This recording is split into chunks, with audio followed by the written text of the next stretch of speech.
मीठे बच्चे, अभी तुम सत्य बाप के द्वारा सत्य देवता बन रहे हो, इसलिए सतयुग में सत्संग करने की जरूरत नहीं है। प्रश्न, सतयुग में देवताओं से कोई भी विक्रम नहीं हो सकता है, क्यों? क्योंकि उन्हें सत्य बाप का वरदान मिला हुआ है। विक्रम तब होता है जब रावण का श्राप मिलता है। सतयुग त्रेता में है ही सदगति, उस समय दुर्गति का नाम नहीं है, विकार ही नहीं है जो विक्रम हो। द्वापर कलयुग में सबकी दुर्गति हो जाती है, इसलिए विक्रम होते रहते हैं। ये भी बड़ी समझने की बातें हैं। धारणा के लिए मुख्य सार, कर्म, अकर्म और विक्रम की विगति को बुद्धि में रख अब कोई भी विक्रम नहीं करने हैं। ज्ञान और योग की धारणा करके दूसरों को सुनाना है।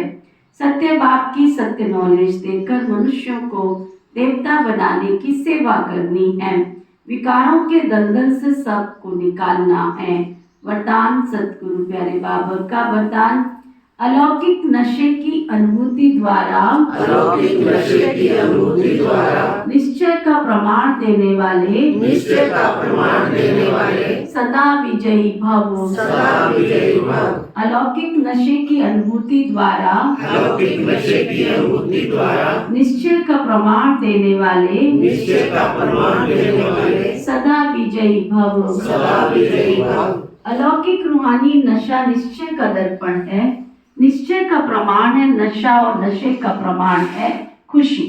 जो सदा खुशी और नशे में रहते उनके सामने माया की कोई चाल चल नहीं सकती। बेफिक्र बादशाह की बादशाही के अंदर माया कभी आ नहीं सकती।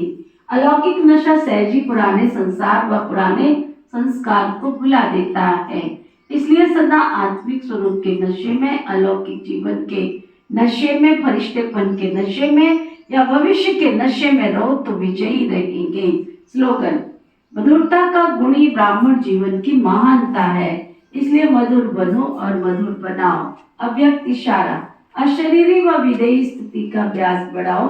जैसे विदेही बाप दादा को देह का आधार लेना पड़ता, बच्चों को विदेही बनाने के लिए, ऐसे आप सभी जीवन में रहते, देह में रहते विदेही आत्मा स्थिति में स्थित हो। इस देह के द्वारा करावनहार बन हर कर्म करो। ये देह करनहार है, आप देही करावनहार हो। इसी स्थिति को विदेही स्थिति कहते हैं। इसी को ही फॉलो फादर कहा जाता है। बाप को फॉलो करने की स्थिति है अशरीरी भव, विदेही भव, निराकारी भव। ओम शांति।